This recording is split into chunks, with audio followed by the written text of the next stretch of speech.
کریں گے جہلم سے deputy bureau chief Zaheer Abbas کی رپورٹ کے مطابق ڈپٹی کمشنر اور controller civil defence Jhelum Syeda Ramla Ali کے حکم کے مطابق civil defence officer Jhelum Ashfaq Ahmed کی ہدایات پر محکمہ سول ڈیفنس جہلم کی جانب سے ڈسٹرکٹ پبلک سکول جہلم میں 7 روزہ سول ڈیفنس کورس کا انعقاد کیا گیا۔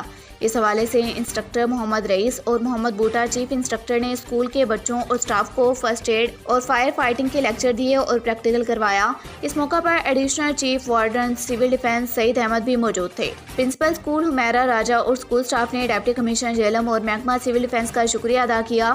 Civil defence officer Jhelum Ashfaq Ahmed کا کہنا ہے کہ طلباء اور طالبات کو سول ڈیفنس کی تربیت کے بارے میں مفید لیکچرز اینڈ پریکٹیکلز کروائے جا رہے ہیں، جس کا مقصد کسی بھی قسم کی ناگہانی آفات سے نپٹنا ہے۔